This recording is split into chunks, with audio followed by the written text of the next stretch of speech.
Olá, pessoal! Você está ouvindo nesse momento um Vou Ler e Te Aviso, o seu podcast literário. Nós estamos aqui para apresentar para vocês um quadro novo. Qual quadro que a gente vai apresentar hoje para eles, Bru? Hoje a gente vai apresentar os livros que ninguém leu, mas deveriam ler. Que é basicamente uma imersão nos livros que a gente gosta muito, que a gente acha que teve pouco destaque e que nós gostaríamos de colocar para ter mais reconhecimento. Livros que foram pouco panfletados. São os injustiçados que a gente acha que merece aí um lugarzinho na sua estante, no seu Kindle, no seu Scooby, na sua lista de leitura, enfim. O seu esquilo. Alguém lê mais com esquilo? Tem esquilo. Nossa, eu nem sei o que é isso.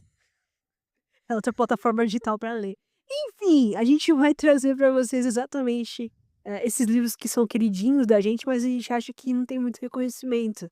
Por exemplo, quando você tem um livro na estante que você fala assim, mano, lê, porque você precisa urgentemente conversar com uma pessoa que também leu. Só que você não acha ninguém, então você recomenda e o seu amigo te enrola anos e anos e anos e não é. E você fica em desespero. E aí você não fala com ninguém. E aí? Você precisa panfletar esse livro. Nós também precisamos panfletar certos livros que a gente sente que não tem tanto reconhecimento. Então, esse é o objetivo desse quadro, né? Eu e a Bru vamos trazer livros não que eu ou ela, tipo, um só que a gente leu em conjunto, mas às vezes vai ser um livro que eu li, às vezes um livro que a Bruna leu. A maioria das vezes vão ser livros diferentes. Porque Raramente vai ser livros que nós duas lemos, né? a gente tem gostos de leituras bem diferentes. Eu gosto muito de terror, suspense, fantasia.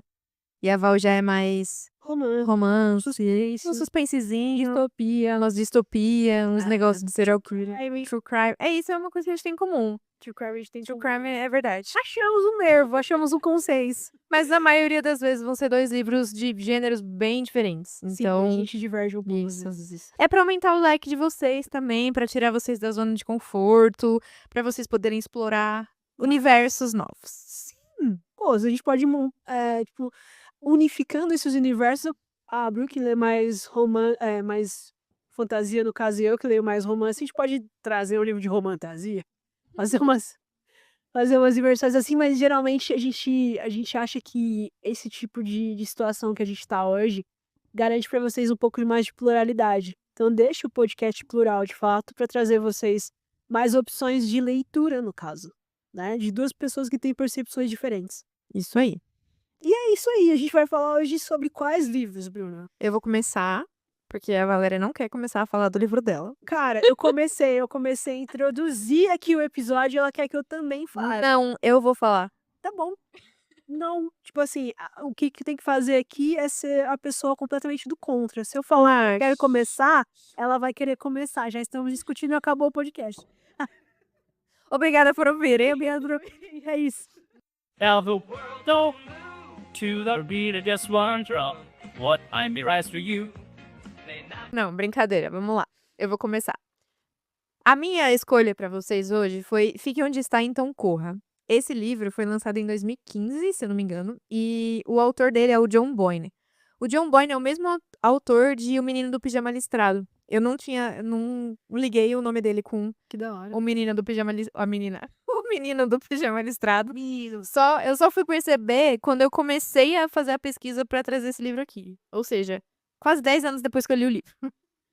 Mas tudo bem. Eu acho que esse livro foi um dos primeiros que eu peguei. Ele é super curtinho, ele tem 220 páginas. E acho que eu li ele em, tipo, 2016, 2017, por aí. Mas, em resumo, esse livro vai falar do Alf Summerfield. Ele é o personagem principal dessa história.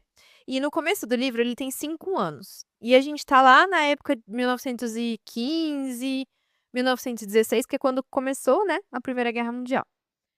E o Alf, ele mora na Inglaterra com a mãe e o pai dele. Ele ainda não entendia muito bem a questão de guerra, né, e tudo mais, 5 anos, até que o pai dele se voluntaria pro exército, né, pra ir defender o país. E aí, com o pai fora, só sobra o Alf e a mãe dele, que é a Marge, que ela, meio que sem opção, ela começa a ir trabalhar pra ajudar a sustentar a casa. E ela começa a lavar roupa pra fora, né, pros vizinhos, lavar, costurar, pras madames, né, da época. E com essa pressão que ela fica de manter a casa, manter o Alf com comida e não sei o que, ela começa a ficar meio, tipo, meio seca com o Alf, assim, né? Ela passa a ficar mais ausente e ele acaba sentindo isso por ser uma criança e ele vai narrando isso pra gente. E ao longo do tempo, acho que o Alf, no fim do livro, ele tem, tipo, 9, 10 anos.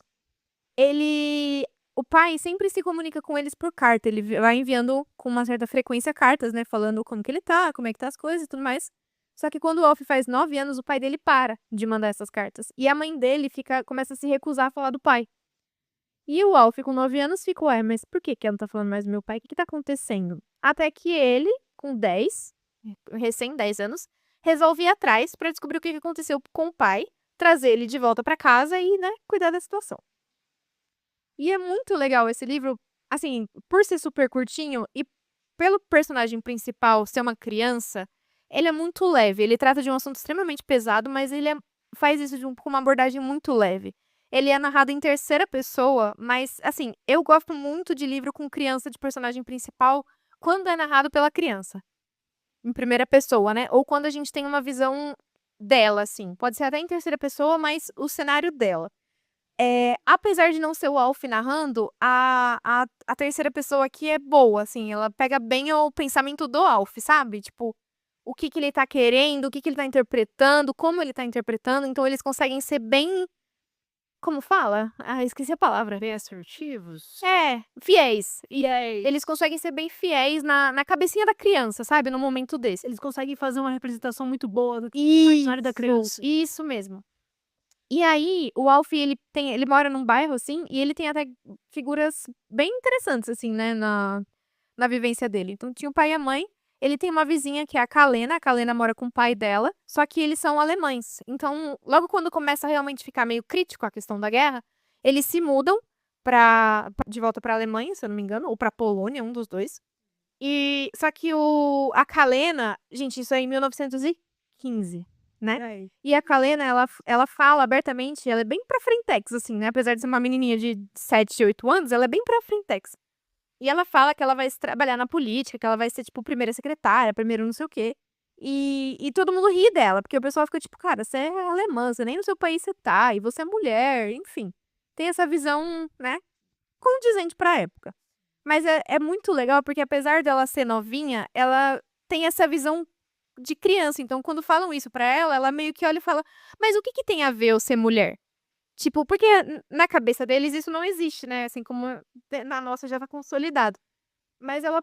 Não é que ela peita isso, sabe? Mas ela joga a pergunta de volta porque eles não entendem qual que é o preconceito. Isso. Eles não conseguem fundamentar na cabeça deles como criança o preconceito que já existe, né? Exatamente.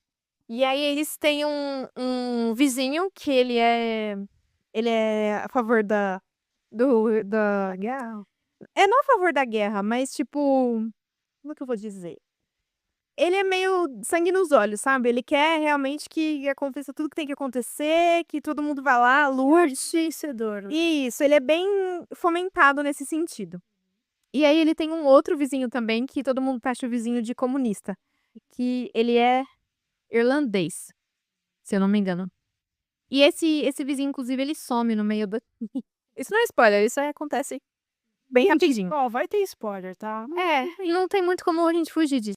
E ele também tem um vizinho, que eu não lembro agora do vizinho, mas ele é irlandês até, e ele é ele é de esquerda, né? Então, tipo, ele é taxado pelos outros vizinhos bem como um comunistazinho.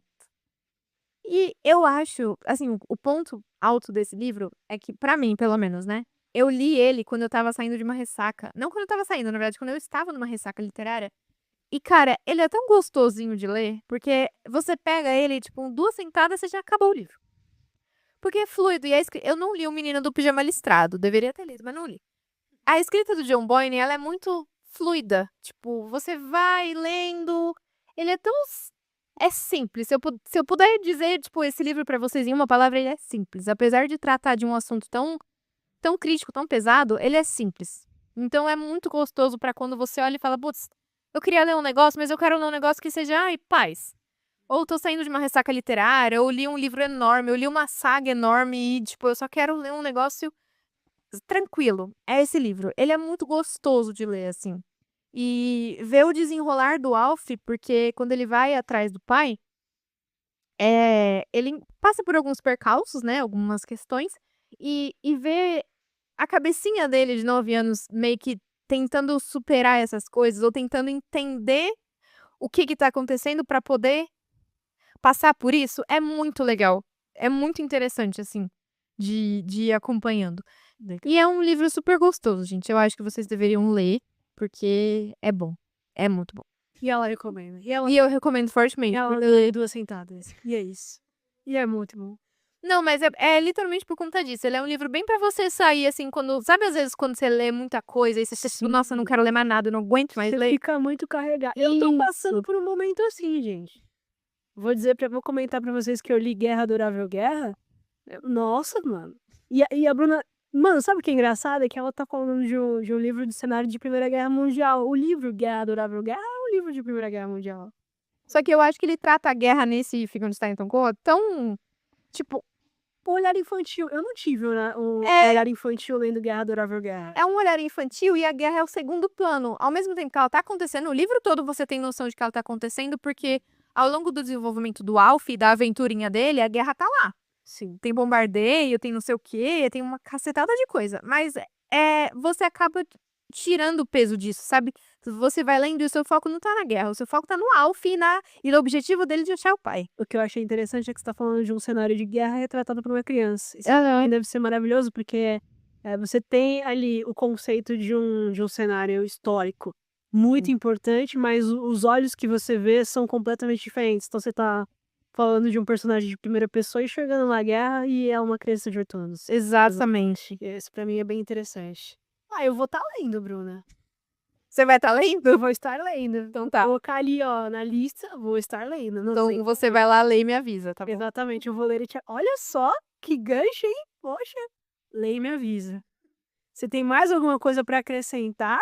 Não, eu só tenho a acrescentar que vocês deveriam ler, principalmente vocês que não têm muita paciência pra ler. Gente, ele tem 220 páginas, é super rapidinho. Ele é pequenininho, então se você gosta de ler no metrô, no ônibus, ou sei lá, no seu horário de almoço, ou à noite, ou logo cedinho, ele é super... Dá pra enfiar no bolso se vocês quiserem, tá? Então leiam porque é muito bom, vale a pena. Legal, legal. Ó, eu vou falar de um livro curto também. Por incrível que pareça, também vou falar de um livro que não tem mais de 200 páginas, gente. Na verdade, O Avesso da Pele, que é o livro que eu vou estar comentando com vocês nesse episódio, é um livro que tem 180 páginas ali. É um livro que fala bastante sobre recorte racial, né? Não que seja um assunto que esteja completamente fora do nosso escopo, da nossa realidade hoje, mas ele é abordado aqui de uma maneira tão interessante, né? A gente tem a história já no começo de um cara que morreu. Em uma abordagem policial, a gente vai ter o personagem Henrique, ele acabou falecendo, e aí o livro traz uma abordagem interessante, porque ele vai meio que fazendo umas regressões. Então, quem é que conta a história do Henrique não é o personagem morto, ou seja, não é Memórias Póstumas de Brás Cubas.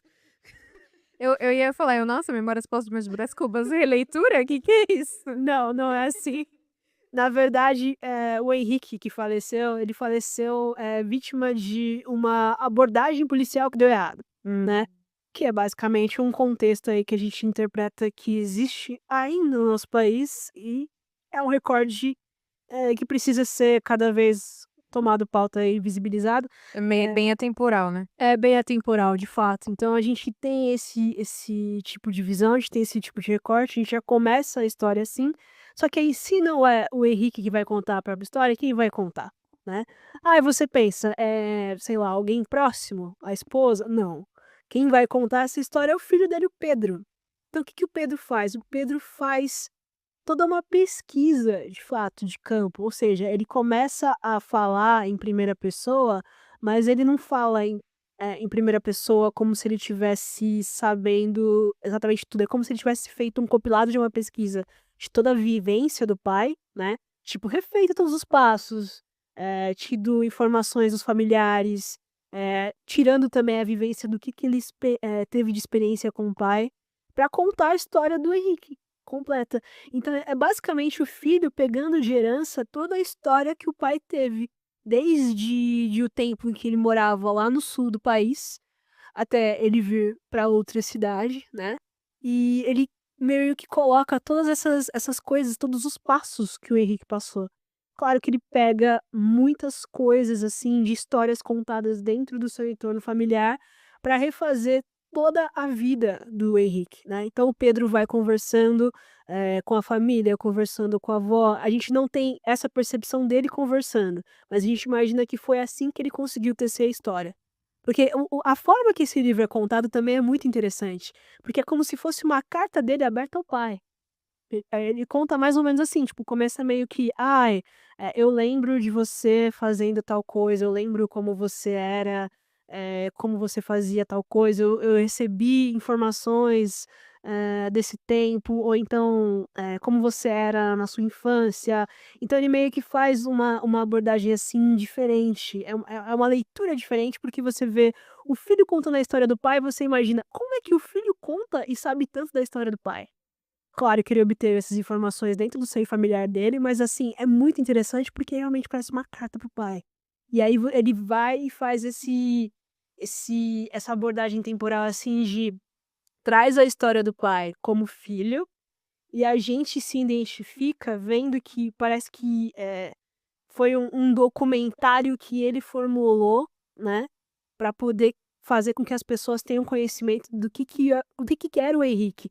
O Henrique não era só um negro que foi abordado, por um policial e foi morto, né.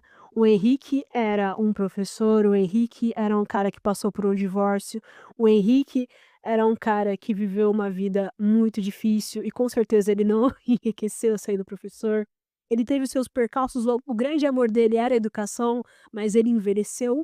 O Henrique era um homem negro que envelheceu, e esse homem negro que envelheceu acabou perdendo gosto pela educação.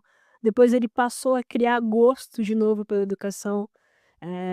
Tipo assim, quando o professor não tem muita visibilidade pelo que ele faz, e acaba sentindo essa consciência de que não importa o que ele faça, ele não vai ter um reconhecimento, ele conseguiu o Henrique dar uma virada, uma guinada na chave dele e perceber de novo esse amor, esse apreço pela educação. Então ele é um homem negro que se decepciona, um homem negro que se apaixona, um homem negro que sofre racismo, um homem negro que sofre racismo e não percebe, um homem negro que namora uma pessoa branca e sofre racismo, pela família da namorada. Então ele é um cara, assim, que retrata tudo que a pessoa negra sofre em relação a estereótipo, em relação a como a sociedade vê ele de uma forma diferente, e às vezes as pessoas não percebem. Nesse entorno também a gente tem muita dimensão nos outros personagens da Marta, que é a própria esposa do Henrique, e também a mãe do Pedro, onde a Marta percebe menos o racismo do que o próprio Henrique. E tem essa questão do negro, não perceber o racismo, assim como também tem os negros que conseguem, perceber e ficar, tomar mais posições politicamente em relação a isso do que as outras pessoas que só deixam pra lá, só deixam as coisas acontecerem. Então a gente tem várias nuances de como o negro é interpretado na sociedade, de como alguns, preferem estudar mais, preferem saber mais e outros, preferem não sofrer ou não colocar a luz sobre esses tipos de acontecimentos. Então o livro é o Pedro narrando a história do pai do começo ao fim como se fosse um grande documentário, e é rico essa narrativa porque você acaba tendo a percepção do filho sobre os acontecimentos do pai e, meu, ele vai até o momento da abordagem policial, até o momento do falecimento. Então o espaço temporal do livro é o seguinte, ele já começa com, o filho tendo que ver o quarto do pai vazio, a casa do pai vazia e tendo que lidar com todo o vazio, né, que ele deixa.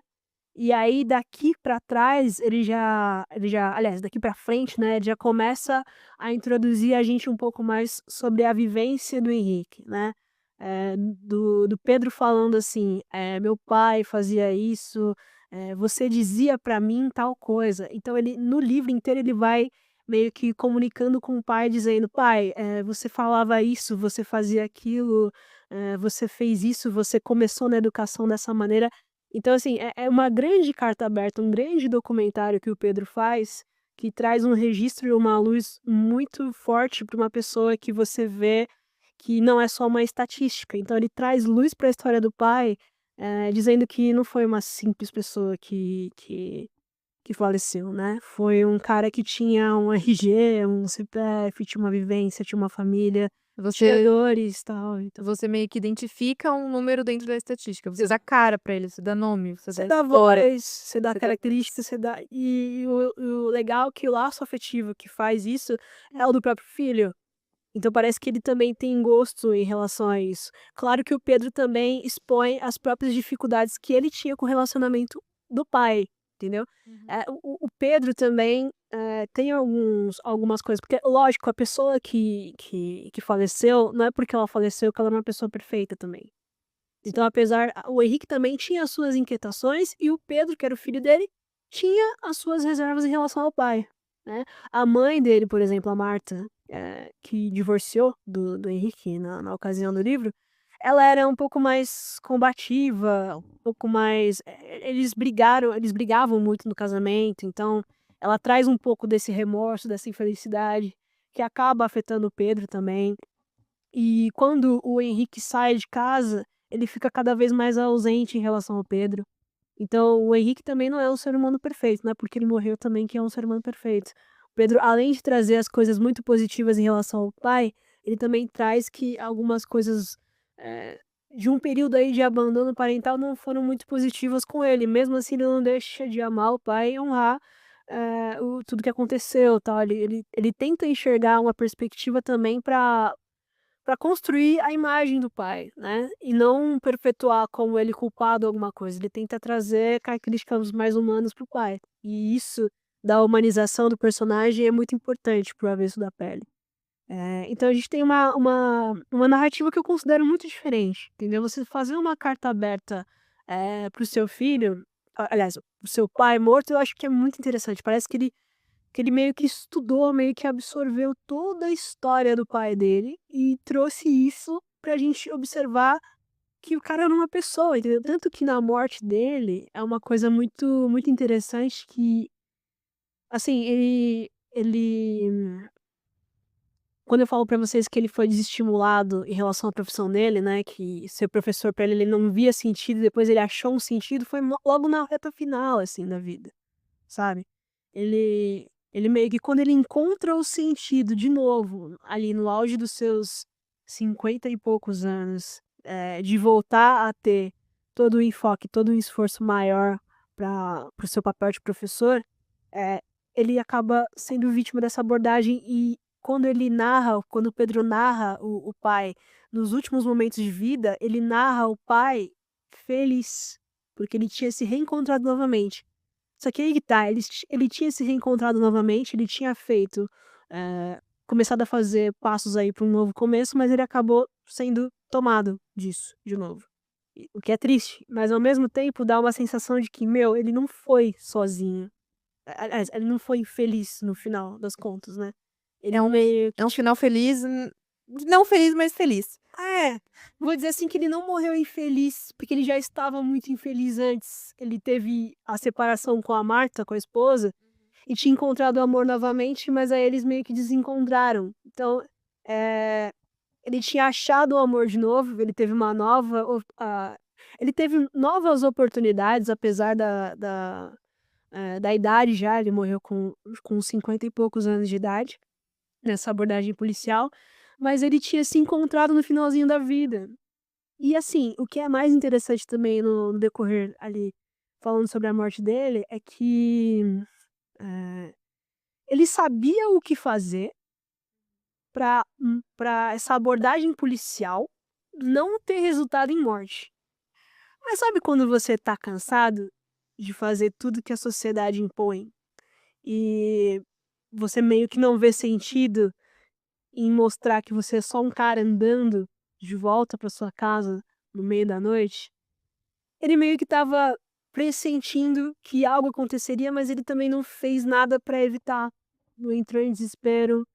Ele meio que parece que ele não que ele estava tão extasiado depois de ter voltado de um momento feliz, Que ele não queria voltar a fingir, né? ele não queria na verdade voltar a fazer os mesmos padrões só pra fazer e pra se sentir protegido. Ele queria pela primeira vez, acredito eu, sentir que não precisava disso naquele momento. E ceder naquele momento. Acho que ceder pra ele talvez fosse uma espécie de regressão do comportamento dele, porque ele estava realmente no auge da felicidade naquele momento. Depois de a autenticidade, assim. Sim, porque foi um cenário ali na sala de aula que ele meio que conseguiu envolver. Ele era um professor de português, né? De literatura, ele conseguiu envolver os alunos de novo. E eram alunos de periferia que são considerados pessoas mais difíceis no sentido de prender a atenção.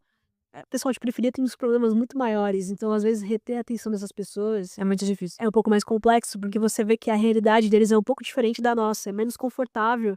E às vezes não dá a possibilidade deles absorverem tudo que eles precisam absorver dentro de sala de aula. Às vezes a confusão que eles têm, ou a adrenalina que eles têm, ou as dificuldades sobressaltam mais do que o interesse em simplesmente ficar parado na sala de aula ouvindo algo desinteressante.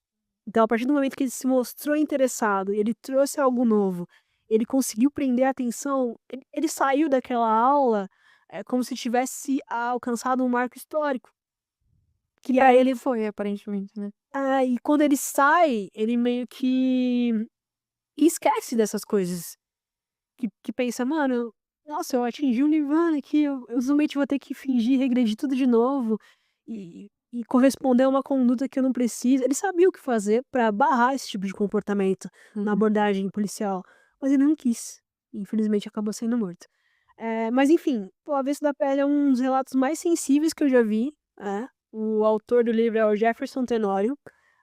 Eu achei, assim, de uma sensibilidade tremenda a forma como ele retrata o livro. Acho que se aproxima muito do que é o contemporâneo da literatura nacional, o enfoque que tá tendo agora, né? A gente estava tendo o Itamar Vieira, a gente tá tendo a Carla Madeira, a gente tá tendo esses caras que foram descobertos ali lá para os idos de 2018 e estão tendo visibilidade agora, sabe? Esse livro aqui, se eu não me engano, é de 2021, O Avesso da Pele. Então, até o pessoal descobrir ele, acho que poucas pessoas leram, assim, acho que teve poucos momentos como os mais vendidos, mas, meu, se vocês tiverem a oportunidade de ler, leiam. Nem que você não esteja interessado ou não esteja associado com coisas de recortes sociais muito sensíveis, mas as camadas de você entender o que acontece ali é muito interessante de você pelo menos acompanhar o que a pessoa sente, né? Quais são as coisas que elas passam, como é leve para alguns, como não é tão pesado, ou como as pessoas não sentem esses detalhes um pouco mais sensíveis de toda a vivência que tem. Enfim, é para você entender, é para você refletir. É uma experiência que todo mundo não deveria ter, mas deveria entender, pelo menos, né? Deveria entender, ou então, mesmo que você não entenda, é válido você ler sobre, Aham. entendeu? Só para você ter a percepção que a pessoa tem. Eu acho que é um livro muito rico, eu acho que vocês vão gostar muito da maneira como ele é narrado. Eu gostei muito da narrativa, eu achei muito legal. Não é que eu tô dizendo pra vocês que realmente é uma carta aberta pro pai, mas me parece uma carta aberta pro pai. E me parece muito um filho querendo dar identificação pra uma pessoa que pra ele não foi uma simples pessoa morta, né? Era o pai dele com defeitos, com qualidades incríveis também, que era, acima de tudo, não só mais um número, mas era um ser humano. Eu acho que meio sem querer querendo, a gente trouxe 2 livros muito parecidos. Porque são Sim. 2 livros que tratam dessa relação de pai e filho, né, acho que um dos principais pontos, pelo menos no meu e do que eu entendi do seu, é essa questão da relação de pai e filho, porque no Fique Onde Está Então Corra, o Alf, ao longo da jornadinha dele lá de encontrar o pai, ele vai lembrando momentos com o pai, de coisas que o pai foi ensinando pra ele, e ele, na cabecinha de 9 anos dele, foi entendendo onde que isso se aplica no mundo. Então, tipo, Sim. o pai dele ensinava coisas que pra gente é, tipo, rotineira. Por exemplo, como é que ele amarra o sapato. Mas, ao mesmo tempo, isso, na verdade, pode ser muito útil pra ele no futuro. Ou uma simples lição de... Acho que tem uma cena que o pai dele ajuda alguém que estava atravessando a ponte, acho, alguma coisa assim, gente, eu não vou lembrar, mas ele ajuda uma pessoa, acho que já de idade e tal.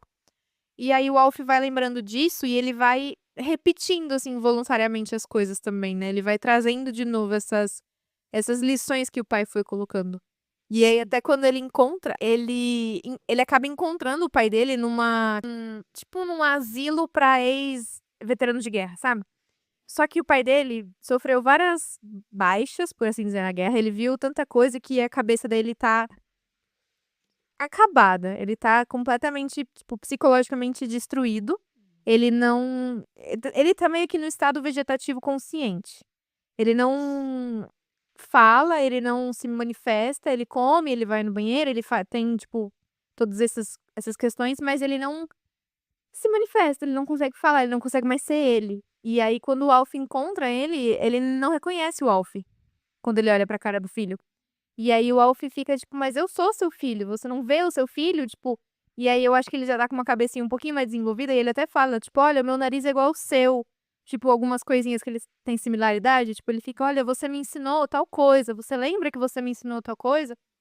E aí ele vai tentando fazer o pai lembrar, porque se ele consegue mostrar um pouquinho de melhoria no pai, ele consegue levar o pai de volta, né? Tirar lá dessa casa de veteranos e levar o pai pra casa. Mas é meio parecido, assim, a essas questões de, tipo, o seu, ele traz lições que ele foi aprendendo, que ele aprendeu sobre o pai. E o Alf, ele faz muito essa ligação de como era o pai e como ele vai se desenvolver no futuro dele, assim, né?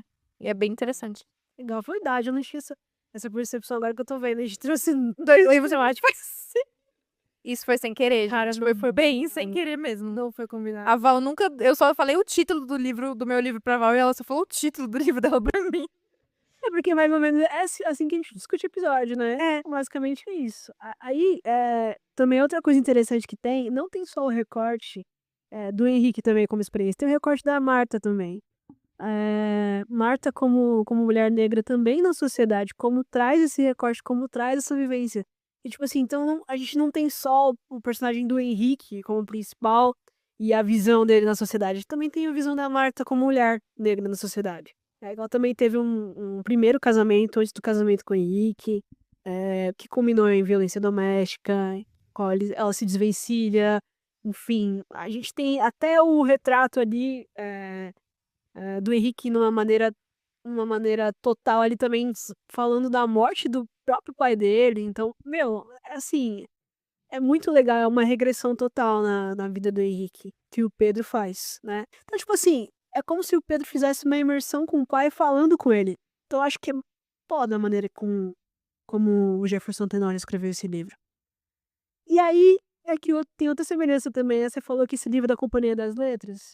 Então, uma vez da velha do que E eu ia pontuar agora também. Você falou que a gente tem a visão da Marta. No meu livro, a gente tem a visão da mãe do George, que é a Marge. Cara, E aí você tem a narrativa dela de como tá sendo pra ela a ausência do marido nesse cenário de guerra, nesse cenário de, tipo, ela é mulher, ela tem que trabalhar, só que o trabalho que ela consegue arrumar é lavando roupa de gente rica, né? Aquela questão toda, né?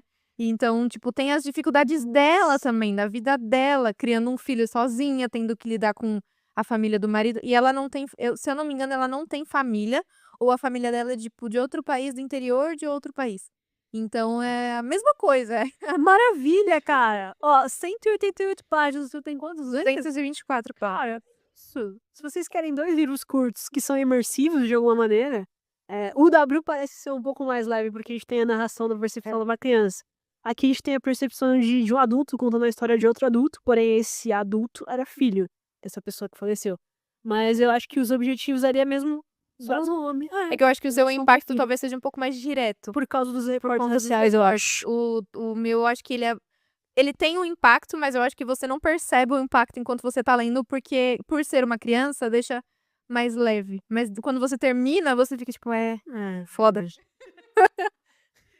E eu acho que, não sei, acho que a contemporaneidade também. O meu é um pouco mais contemporâneo do que o seu. Aí talvez a gente sente mais, né? Talvez. Então, mas é isso, gente. Ó, 2 puta recomendações, gente, pra vocês lerem no fim de semana. sim, mas cada um no seu tempo, tá? Isso. Mas eu garanto aqui que, meu, Se com vocês certeza lerem, não vai ter arrependimento nenhum dos dois. não vai ter. Se tiver, reclama com a Se gente. tiver, lê de novo, porque você leu errado. Você- Mentira. Se tiver, é porque talvez não seja livro pra você e tá tudo bem. Não sei Ouve pra o próximo você. episódio, porque talvez no próximo tenha um livro que seja pra você. Talvez você já tenha ouvido muito falar do Avesso da Pele também. Acho que tá despontando um pouco mais. Mas assim, se você ouviu falar e não leu ainda, eu não sei o que você está fazendo da sua vida, tá? Leia, por favor, é importante. É um livro importante, eu considero importante. Se eu não me engano, ele ganhou o prêmio Jabuti. O prêmio Jabuti é tipo um Nobel brasileiro dos livros. Então, assim, você não vai ler um livro premiado. Então, assim, se você é culto e erudito, você não vai ler um livro premiado, que é absurdo. Se você não é culto nem erudito, você tem acesso a qualquer coisa que você queira ler. Então, se você quiser ler esse, você pode. E é isso. Mais alguma consideração? Não, eu finalizei meus trabalhos. Também finalizei os meus. É isso, gente. Fiquem bem, leiam e até o próximo episódio. Leia e avisa a gente, tá? E segue a gente nas redes sociais e avisa a gente. Isso, vai seguir a gente na rede social. Vou ler.pod, Instagram. Tchau, galera. Tchau, até a próxima.